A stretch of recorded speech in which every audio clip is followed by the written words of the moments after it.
શ્રી પ્રતાપરુદ્ર હનુમાનજી મહારાજના સાનિધ્યમાં અને દત્ત પરંપરામાં પ્રગટેલ તમામ ચેતનાઓનું પ્રગટ સ્વરૂપ એવા ભગવાન ઔદુંબરની છત્રછાયામાં શ્રી રંગલીલામૃતના પારાયણના માધ્યમથી અવધૂતિ ગંગામાં માનસી સ્નાન કરવા માટે અત્રે ઉપસ્થિત સર્વે ભક્તોના હૃદયમાં બિરાજેલા ગુરુ મહારાજના ચરણમાં પ્રણામ. અધ્યાય 13. ગ્રંથ મળ્યો. ગ્રંથ માટેના અનુષ્ઠાન માટેની જગ્યાની તાલાવેલી વધી. પણ આ બાજુએ તો અમદાવાદમાં વિનય વિદ્યા મંદિરમાં શિક્ષક તરીકે નોકરી કરતા હતા એ વખતે. અને થયું એવું કે શાળાના સંચાલકો હતા, ટ્રસ્ટીઓ, એને અંદર પૈસા માટે ઝઘડા થયા. એટલે પાંડુરંગને થયું કે આ જ્યાં જગ્યાએ એના સંચાલકો જ આવી રીતના પૈસા માટે ઝઘડતા હોય એ જગ્યાએ નોકરી કરીને શું કામ છે. એમણે સામેથી રાજીનામું આપી દીધું શાળામાંથી. અને ઘેર જઈને માને કીધું, માજીને, કે માજી, મેં તો આવી રીતના સંચાલકોમાં ફાટફૂટ પડીને એટલે નોકરી છોડીને આવ્યો છું. રૂકમાબાએ અભિનંદન આપ્યા, દીકરા બહુ સારું કર્યું, ખોટું થતું હોય ને ત્યાં આપણે ઊભા જ નહીં રહેવું. ધન મારા દીકરા, ઉજ્જવલ કરી મુજ કુખ, ગૌરવ મને અપાવ્યું તે જગની સન્મુખ. ભલે ગઈ નોકરી, મને નથી કંઈ રંજ, વળગી રહ્યો તું સત્યને એ જ ધનનો ગંજ. તું સત્યને વળગી રહ્યો, સત્યને ખાતર તે નોકરી છોડી છે. વિચાર કરો, આને માં કહેવાય. બીજી માં હોય તો ભાઈ બીજી હોધી નાખ, બીજી મળે તારે આ છોડવાની. બધો ગુસ્સો કરે, નોકરી જાય તો બીજી બાધાઓ રાખે. 5 નારેશ્વર ભરીશું, નામ કરીશું, બીજી નોકરી. અરે નોકરી હોય ને તો વધારે પગારની નોકરી માટે લોકો ભક્તિ કરતા હોય છે. અને બાપજી તો નોકરી છોડીને આવ્યા તો માજી અરખાયા સિંહણ સમાન. અને એ વખતે માજીએ શિક્ષણ આપેલું કે ખોટું થતું હોય ત્યાં ઊભા નહીં રહેવાનું પૈસાને માટે, બસ લાચારી નહીં બતાવવાની. અને આ બાજુએ બાપજી હવે એટલું જ રાહ જોતા હતા ક્યારે આ નારાયણનો અભ્યાસ પૂરો થાય અને નોકરી મળે, પછી હું બધું છોડીને કોઈક જંગલમાં જતો રહીશ. પણ આ બાજુએ નારાયણભાઈ ભણી રહે ત્યાં સુધી ઘરનો ખર્ચો કાઢવા માટે કરવું શું. તે વખતે ટ્યુશન ભણાવવા માટે તૈયાર થયા.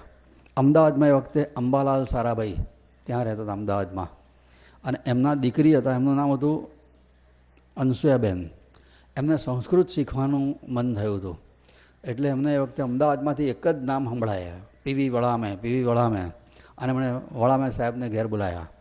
અને અનસુયાબેનને ત્યાં એ ટ્યુશન આપવા માટે ટ્યુશન ભણાવે. સાથે સાથે એ જમાનાના એક બહુ મોટા શ્રેષ્ઠી હતા, શંકરલાલ બેંકર કરીને. તો શંકરલાલ બેંકર ને અનસુયાબેન, આ 2 જણને બાપજી ટ્યુશન ભણાવતા હતા. અને એમની વિદ્વતાથી એ અંબાલાલ સારાભાઈ, જમનાલાલ બજાજ, આ બધા એટલા બધા પ્રભાવિત હતા બાપજીથી. જમાનામાં અમદાવાદમાં સંસ્કૃતના શિક્ષક તરીકે બાપજીનું નામ ગાજતું હતું. તો થયું હતું એવું કે પહેલાં તો મોટા કુટુંબના માણસો, મોટા ઘરના માણસો, વારે ઘડી એમને કંઈક ક્લબમાં જવાનું અને કંઈ જવાનું અને પાર્ટીમાં જવાનું, ત્યાં જવાનું ને એમ.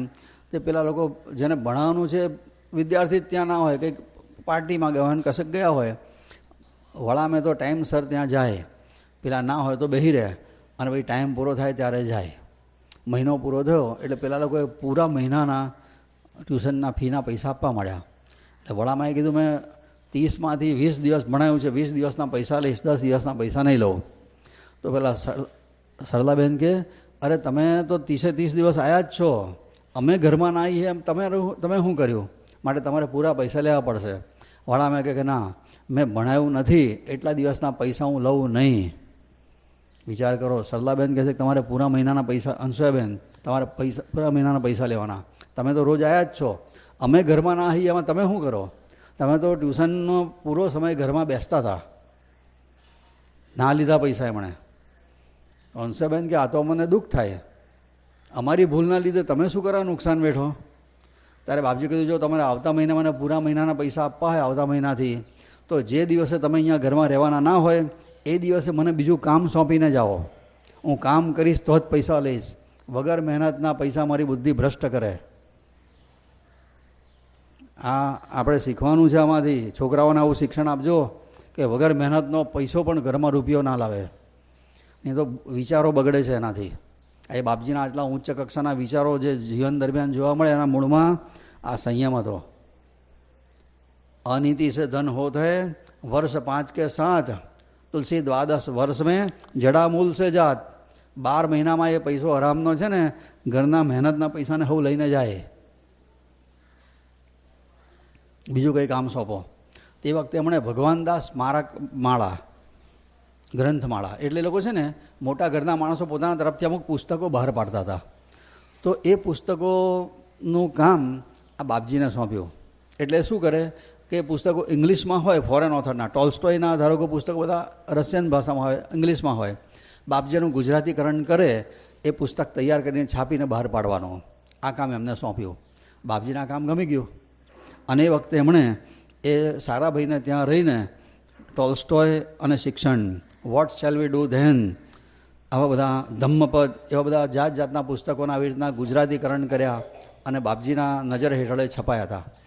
આજે બધા જ પુસ્તકો અમદાવાદમાં નવજીવન પ્રેસ છે ને ત્યાં આજે મળે છે. જો ટાઈમ હોય ને તો યાદ રાખીને લાવવા જેવા છે આ પુસ્તકો. બાપજી એનું ગુજરાતીકરણ કરેલું છે. એમાં what shall we do then એટલે ત્યારે કરીશું શું, એનું ટાઇટલ આવું છે. ટોલ્સ્ટોએ આ પુસ્તક લખ્યું છે.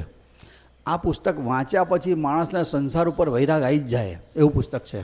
ત્યારે કરીશું એટલે શું, આપણું મરણ આવશે ત્યારે શું કરીશું, આ બધા તો કોઈ કામ લાગવાના નથી, એકલા જવાના છે, એ વખતે શું કરીશું, એ ટાઇટલ સાથે પુસ્તક છે.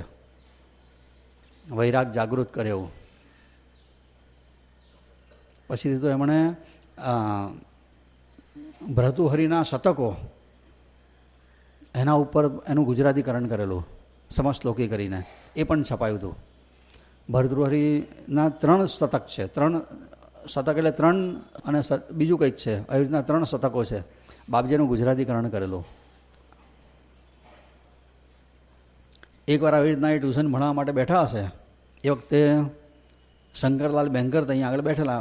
ટ્યુશનની ભણવાનું પૂરું થઈ ગયું પછી બેઠા બેઠા વાતો કરતા હતા અલક મલકની. એ વખતે શંકરલાલ બેન્કર એવું કીધું કે એની બેસન્ટે ગીતા ઉપર લખ્યું છે અને બહુ સરસ લખ્યું છે. હા, વડામે તમે વાંચ્યું છે? એટલે વડામે કીધું એમાં શું વિશેષતા છે?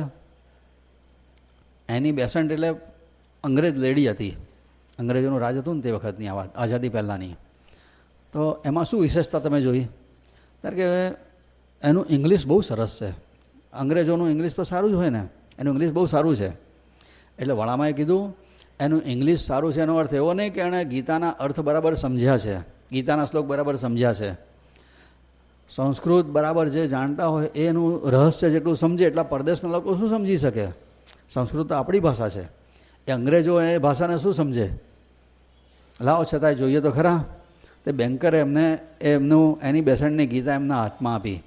બાપજી ખાલી આમ પાના જ ફેરવ્યા, હા કે, અને એક પાનું આમ પહોળું કર્યું ને ત્યાં જોયું ને તો 11મા અધ્યાયનો 32મો શ્લોક એની ઉપર બાપજીની નજર પડી.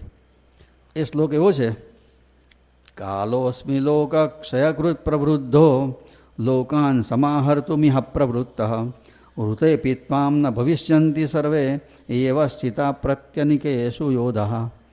આ શ્લોકનો અર્થ એવો થાય કે ભગવાન કહે છે હું બધાના કાળનો કાળ છું.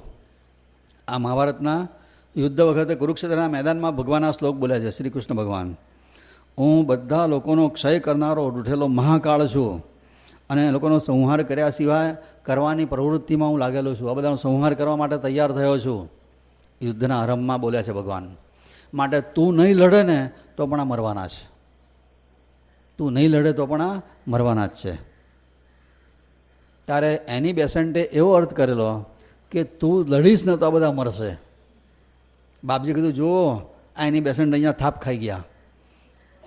ભગવાન એવું કહે છે કે તું નહીં લડે તો આ મરવાના છે, ને એની બેસન્ટ એવું કીધું કે તું લડીશ તો આ મરશે. આટલું બધું બાપજીનું એ જમાનામાં ઊંડી સૂઝ હતી ગીતા ઉપરની. નજર કરતામાં ભૂલ પકડી પાડીએ એટલે કોઈનાથી અંજાય નહીં જરાય, એવો એમનો સ્વભાવ હતો. પછીથી એ વખત એવું થયું કે એકવાર અંશુયાબેનને બહારગામ જવાનું થયું હતું કોઈક કારણે. એમની નાની બહેનનું નામ સરલાબેન અને નિર્મળાબેન બકુલભાઈ કરીને પણ એક બહુ મોટા ઇન્ડસ્ટ્રીયલિસ્ટ હતા એ જમાનાના. આ જમલાલાલ બજાજ ને સારાભાઈ જેવા મોટા લેવલના. એમનું નામ બકુલભાઈ, એમના પત્નીનું નામ હતું નિર્મળાબેન. તે નિર્મળાબેને આ અનસૂયાબેનને એવું કીધું કે તમારે ત્યાં પેલા સંસ્કૃતના ટીચર આવે છે ને, બહુ સરસ ભણાવે છે એવું સાંભળ્યું છે, એને મારા બંગલે મોકલજો ને મારે એમનું ટ્યુશન રખાવું છે. એટલે અનસૂયાબેને આ વડાબેને કીધું કે તમે આ નિર્મળાબેનના બંગલે જજો ને, ત્યાં તમે એમને તમારું ટ્યુશન રખાવું છે. એટલે બાપજી નિર્મળાબેનના બંગલે ગયા તો એ વખતે બધા ઘરના લોકો અંદર હશે, એમને પેલા દરવાજો ખોલીને ત્યાં બહાર ડ્રોઈંગ રૂમમાં બેસાડ્યા, એ ખુરશી ઉપર બેઠા. પછીથી થોડી વાર થયા એટલે પેલા સરલાબેન ખરા ને એ ત્યાં હતા, અનસૂયાબેનની નાની બેન, એ ત્યાં નિર્મળાબેનને ઘેર જ હતી. એ ત્યાં આવીને હમણાં વડાબેને પહેલી વાર જોયા જીવનમાં. એટલે વડાબેને પૂછ્યું તમારે કોનું કામ છે? એટલે વડામાએ કીધું મારે કોઈનું કામ નથી, પણ અહીંયા નિર્મળાબેન કરીને કોઈ રહે છે ને એને મારું કામ છે એટલે આવ્યો છું. કેવો જવાબ આપ્યો? મારે કોઈનું કામ નથી, પણ અહીંયા નિર્મળાબેન કરીને એક રહે છે ને એને મારું કામ છે એટલે હું અહીંયા આવ્યો છું કે એમને બોલાવ્યો એટલે આવ્યો છું. એટલે પેલા સરલાબેને પૂછ્યું તમે મોટી બેન અનસૂયાબેનને કે તમે ટ્યુશન ભણાવવા જાઓ છો ને? એટલે વડામે કે હા. એટલે સરલાબેન કે તમે કયા સંસ્કૃતના ગ્રંથો જોયા છે? હવે આ તો બાપજીના પૂછી બેઠીએ. અનસૂયાબેને કીધેલું તું આની જોડે બહુ સીધી રીતે વાત કરજે નહીં તો આ બહુ મહાન વિદ્વાન છે અને એની જોડે ડાપણ જરાય ચાલતું નથી કોઈનું, પણ સ્ત્રીની જાત એ બોલ્યા વગર રહે જ નહીં. ત્યાં સરલાબેન વળી ડાપણ કરવા માટે એટલું, બાકી નિર્મળાબેનને બોલાવવાના હતા અને આગળ વાત કરે તો વાત પતી જાત, પણ આવ્યું પૂછી બેઠી તમે સંસ્કૃતના કયા ગ્રંથો વાંચ્યા છે? એટલે વડામે કે મારી યાદી સંસ્કૃત ગ્રંથો વાંચેલી યાદી સાંભળીને મારા જ્ઞાનનું માપ કાઢવું હોય ને તો હું માનું છું કે એનો લાઇબ્રેરીને તમને વધારે મોટું લિસ્ટ બતાવશે. અને એ તમને નાનું પડે ને તો મુંબઈમાં એક બુક સેલર છે, એની પાસે જશો ને મહાદેવ રામચંદ્ર જાગુસ્ટે, એને ત્યાંથી વધારે મોટું લિસ્ટ મળશે. અને ગ્રંથની યાદી ઉપરથી કોઈના જ્ઞાનનું માપ નીકળે નહીં. કેટલા ગ્રંથો વાંચ્યા છે એના ઉપરથી જ્ઞાનનું માપ નીકળે નહીં. વાંચીને ચિંતન કેટલું કર્યું છે ને એના ઉપરથી જ્ઞાનનું માપ નીકળે. તમે જે ગ્રંથો જોયા હોય એમાંથી કોઈ લાવો એટલે તમારે ચર્ચા કરવી હોય તો આપણે એની ઉપર ચર્ચા કરીએ. આવી વાતચીત ચાલતી એટલે આમાં પેલી નિર્મળાબેન અંદરથી બહાર આવી અને સરલાબેન ઊભી થઈ ગઈ. નિર્મળાબેનને ત્યાંનું નક્કી થઈ ગયું અને ટ્યુશનનું આવી રીતના આગળ વાત થઈ. ક્યારે આવશો, કયા ટાઈમે આવશે, બધું ફાઇનલ થયું. પછી નિર્મળાબેન પણ પાછી ડહી. બહેનોને છે ને હંમેશા ખણખોદ કરવા બહુ જ જોઈએ. એ છે ને સાદા એટલે સીધી વાતથી એમને કદી સંતોષ થાય જ નહીં. ખોતરીને બધી વાતો કઢાવે. આ બહેનોની એક વિશેષતા હોય અને બધી વાત જાણી લે. બહેનોને બધી ખબર પણ બહુ જલ્દી પડે, જાણ કે જાણવાની એમની એક જિજ્ઞાસા બી જોરદાર હોય. મોરારી બાપુ કહેતા હતા કે હું છે ને કે શરૂઆતમાં તો એમને ટ્રેનમાં જવું પડે ને બધા, તો કે હું ટ્રેનમાં જતો હોઉં ને અને આજુબાજુમાં જો કોઈ બહેન બેઠા હોય ને એટલે એમની વાત કરવાની સ્ટાઇલ કેવી હોય, મોરારી બાપુએ કીધેલું. શું મહારાજ કથા કરો છો? હા. શેની કરો છો? રામાયણની. ભાગવત કરો કે ના? કઈ કથા કરવા જાઓ છો? કેટલા મળે એ ખાસ પૂછે. અને પછી એટલું મળે એટલું તો ચાચી સંતોષ નહીં. તમારા ઘરમાં પરણેલા છો? ખાસ. પછી છોકરા છે, શું કરે છે? આખી હિસ્ટ્રી કહે છે મોરારી બાબુ મારી બધી જાણી લીધી એ બેને 15 મિનિટમાં તો કહે છે. અને ભાઈ હોય ને તો ખાલી મોઢા જોયા કરે આમ એકબીજાના. 4-5 કલાકનો પ્રવાસ હોય ને તો આરામ બરાબર એકબીજાનું નામ પૂછે તો. અને આ બે જો બહેનો જો ટ્રેનમાં અજાણી ભેગી થઈ હોય ને તો છૂટા પડતી વખતે તો હા જાણે માં જાણી બહેન હોય ને એટલો ભાવ જાગી ગયો, એકબીજાને ફોન નંબરો આપે અને એકબીજાને ઘેર જવાના વચન આપ્યા પછી છૂટા પડે. જાણે કે હો જન્મનો ઋણાનો સંબંધ હોય એવો એમની વિશેષતા હોય. જ્યાં ભગવાને આપેલી એક બક્ષિસ છે એમને. નિર્મળાબેન પેલી વખતે અહીંયા આવી, બધું ટ્યુશનનું નક્કી થઈ ગયું ટાઈમ. પછી આવી આ પૂછે અનસૂયાબેને કીધેલું તું એમની જોડે પૈસાની વાત કરીશ જ નહીં, આ પૈસાની વાતથી છંછેડાઈ જાય છે. તું જે આપીશ ને તો લઈ લેવો છે આ, પણ પૈસાની વાત કાઢીશ ને તો આ છંછેડાશે. છતાંય પેલી દોઢ ડાઈ. તે નિર્મળાએ પૂછ્યું કે વડામે તમે ફી શું લેશો? એટલે બાપજી કે બ્રહ્મ વિદ્યાની કંઈ ફી હોતી હશે? એના મૂલ્ય ના હોય. બ્રહ્મ વિદ્યા પૈસાથી મળતી હોય ને તમારા જેવા શ્રીમંતો બબુચક ના હોય. આવું પેલીને મોઢે કહી દીધું તો તમારા જેવા શ્રીમંતો બબુચક ના હોય બધા બ્રહ્મજ્ઞાની થઈ ગયા હોય, આટલું કહેતામાં ઊભા થઈ ગયા, બહાર ચાલવા માંડ્યા ત્યાં આગળ. નિર્મળાબેન કે અરે આ રૂપિયો રાખો, તમારે ઘેર જવા માટે ઘોડાગાડીમાં વાળાને આપવાનો થશે કે છે. ઘોડાગાડીવાળાને નિર્મળાબેને બોલાયેલો, હા કે એની ઘોડાગાડીમાં બાપજી ગયા હતા. વડામાં કે બાપજી કે તમારા હાથે આપો એને કે છે. નિર્મળાબેન કે હું મારા હાથે આપું ને તમને રસ્તામાં ઉતારી પાડશે તો? વડામાં કે ઉતારી પાડશે ને તો તમને કહેવા નહીં આવું, ત્યાંથી ચાલતો ઘેર જતો રહીશ કે છે. ત્યાંથી ચાલતો ઘેર જતો રહીશ. એ કાલે ઉઠીને અહીંયા આવે અને તમને કહે કે મને તો પેલા 10 આના જ આપ્યા, તો તમે તો એનું જ સાચું માનો ને. નિર્મળાબેન કે અમે કે કાચા કાનના નથી. વડામાં કે હા હા કાચા કાનના જ છો. નિર્મળાબેનને થયું કે આની જોડે બહુ લમણા લેવા જેવા નહીં બાપા, આ ગમે તારે છંછેડાઈ જાય છે, પૈસાથી વશ થાય એવો નથી. પછી હંસાબેનને જ્યારે એમના બંગલે પણ જતા ને ટ્યુશનમાં, એ વખતે ભાઈ બાપજી હંસાબેનને બધી વાત કરી હશે સરલાબેને કે આ પેલી નિર્મળા તો આવું બધું બોલી બેઠીને બાપજી છંછેડાઈ ગયેલા કે છે. વડામાં કહે છે પેલા હંસાબેન કે મેં એને કીધેલું કે આની જોડે પૈસાની વાત કરવી નહીં, પણ સ્વભાવનું કોઈ ઓછળ જ ના હોય, બહુ દોઢ ડાહી છે કે છે. આવું કહેતા હતા. પણ આવું પૈસાની વાતથી એ કદાપી વશ થાય નહીં. નાનપણથી જ આટલો વૈરાગ હતો એમનો, આરામનો પૈસો લેવાનો જ નહીં, બસ મહેનતનું જે મળે તે ચાલશે, બસ એવી રીતના. એકવાર છે ને પછી બાપજી પાછલી ઉંમરે જ્યારે નારાયણેશ્વરમાં હતા ને તે વખતે દેવદત્ત કાકા બેઠેલા, અને એ વખતે આ સાધુઓની વાત નીકળેલી. ત્યારે આમે સાધુઓ પ્રત્યે છે ને બધાને મનમાં એક થોડીક અણગમો તો ખરો જ. એટલે બધા એવું જ માને કે અશક્તિમાન ભવેત સાધુ, અશક્તિમાન ભવેત સાધુ, જેનામાં સંસારમાં બહુ જેનું ચાલે નહીં, ભણ્યા ના હોય, કમાય નહીં, બંગલા બનાવ્યા હોય નહીં, ગાડી ફેરવી ના શકે, એ બધા સાધુ થઈ જાય. કોઈ લગ્ન કરવાનું પાત્ર ના મળે તો આવી રીતના એક કહેવત પડેલી. એટલે એને લગતી ચર્ચા ચાલતી હતી કે સંસારમાં નિષ્ફળ જાય અશક્તિમાન ભવેત સાધુ આના ઉપર. એટલે બાપજીએ દેવદત્ત કાકાને કીધું, દેવદત્ત મારે એવું નથી. હા, બધા ભલે કહેતા અશક્તિમાન ભવેત સાધુ, મને એ જમાનામાં છે ને અમદાવાદમાં ટ્યુશન ભણાવવાના મહિને 300 રૂપિયા આપતા હતા લોકો, મહિને 300. આજના જમાનામાં કેટલા થાય ખબર? 3 લાખ રૂપિયા થાય. 3 લાખ એક જમાનામાં બાપજીની આવક હતી મહિને ટ્યુશનની.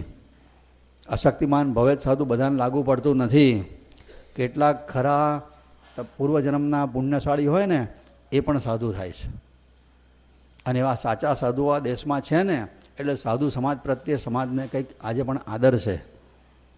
બોલેલા બાપજીની ઉંમર થતી હતી, 22 વર્ષની ઉંમર થયેલી, અને એ વખતે રોગમાં માને થાય કે આ પાણી જાય ને તો સારું, ઘરમાં વહુ આવે પછીથી એને છોકરા થશે, એને ઘોડિયામાં ઝુલાવીશ અને પછી ખોળામાં વહીને રમાડીશ ને પછી આનંદ કરીશું, સાસુ થવા મળશે.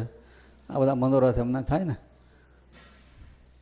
એટલે એક દાડો બાપજી ખુશ મિજાજમાં હતા ને એ વખતે માજીએ વાત કરી, બાબુ આ તારા લગ્નનું આપણે કંઈક વિચારીએ. બાપજી કીધું, જો માજી, આ નારાયણનું ભણવાનું પૂરું થાય ને ત્યાં સુધી હું ઘરમાં છું, એનું ભણવાનું પૂરું થશે ને નોકરી મળશે ને પછી હું ઘરમાં રહેવાનો નથી. નારાયણ ભણી ગણી લગ્ન કરશે ને તમારી ઈચ્છા પૂરી કરશે, મારી પાસે કદાપી ફરી લગ્નની વાત કરશો જ નહીં. મારે લગ્ન કરવું જ નથી, મારો જન્મ તો તપશ્ચર્યા કરવા માટે થયો છે. માજી ચૂપ થઈ ગયા અને પછી કોઈ દાડે અમને બાપજીની પાસે લગ્નની વાત કાઢી જ નહીં. એવું છે. પણ થયેલું એવું કે પછી ઘણા વર્ષો પછી ને નારેશ્વરમાં એક વાત બનેલી. એકવાર એવું થયેલું કે ગોવિંદ કાકાએ બાપજીને પૂછેલું, આવું બાપજી તમારી લગ્ન બગનની વાત થયેલી, તમે પૂર્વાશ્રમમાં ગોધરામાં હતા તારે? બાપજી કે હા, મેં તો માજીને ના પાડી દીધી કે હું પહેણવાનો નથી, પણ માજીને એવો હરખ કે મારા છોકરો પહેણાવો છે. તે મામાની જોડે આપણે બારોબાર વાત કરી, મોગે મામા આવેલા ને તે વખતે, કે આ પેલો બાબુ તો ના પાડે પણ આપણે કંઈક ગોઠવી કાઢીએ અને પછી આગળ વાત બે જણાએ બારોબાર ચલાવીએ. કે બાપજીની કુંડળી હતી ને તે પેલો લઈ ગયા મોગે મામા, અને એક હારા ઘરની છોકરી હો સુધી નાખી અને કુંડળી મેચ થઈ ગઈ. પછીથી પેલી છોકરીએ કીધું કે છોકરાને બધી આ વાત તો બધી સાંભળી છે, બહુ સારો છે ને વિદ્વાન છે ને બધું, પણ એની હાઇટ કેટલી છે? હવે બાપજીને તો પૂછાય નહીં કે તારી હાઇટ માપવા દો, એ તો ના જ પાડી બેઠેલા.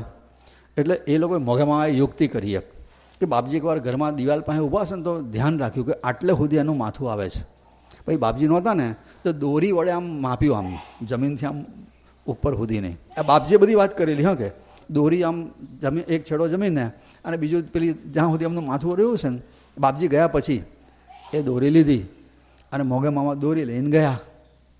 પછી ગોવિંદ કાકા બાપજી પછી શું થયું? બાપજી કે ગોવિંદ પછી શું થયું? દોરીએ ગઈ ને છોકરીએ ગઈ. કેમ એવું? પેલાને લાગ્યું હું બટકો છું કે છોકરીને લાગ્યું આ તો બટકો જ, આની જોડે પરણાય નહીં કહે છે. હું દોરીએ ગઈ ને છોકરીએ ગઈ કે મારે તાળે પાણીએ ખસ ગઈ.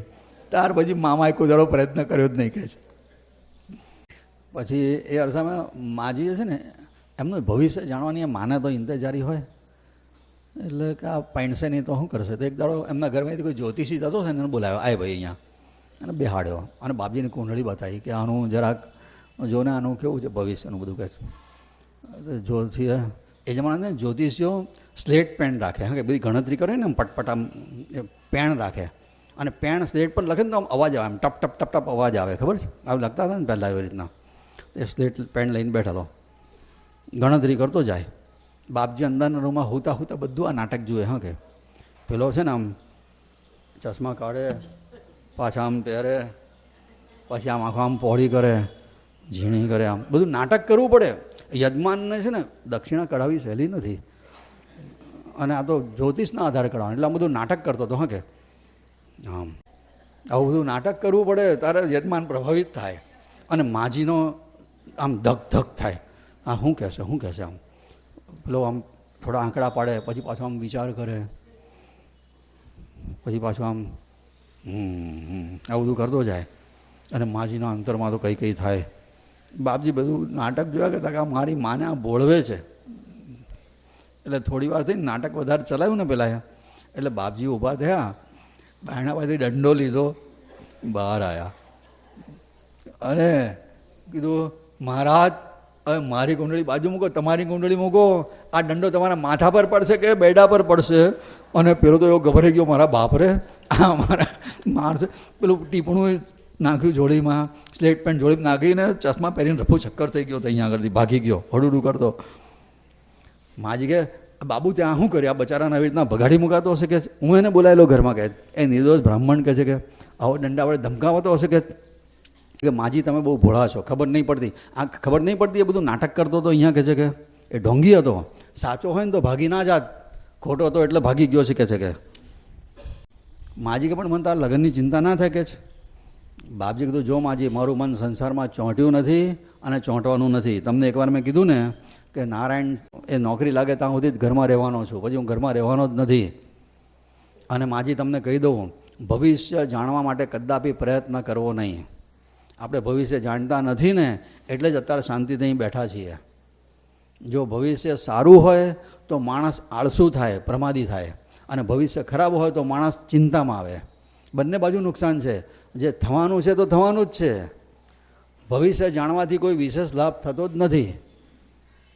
નાટક હોય ને પેલા સસ્પેન્સ પિક્ચરો, એ સસ્પેન્સ ખબર પડી જાય તો પિક્ચર જોવાની મજા ના આવે.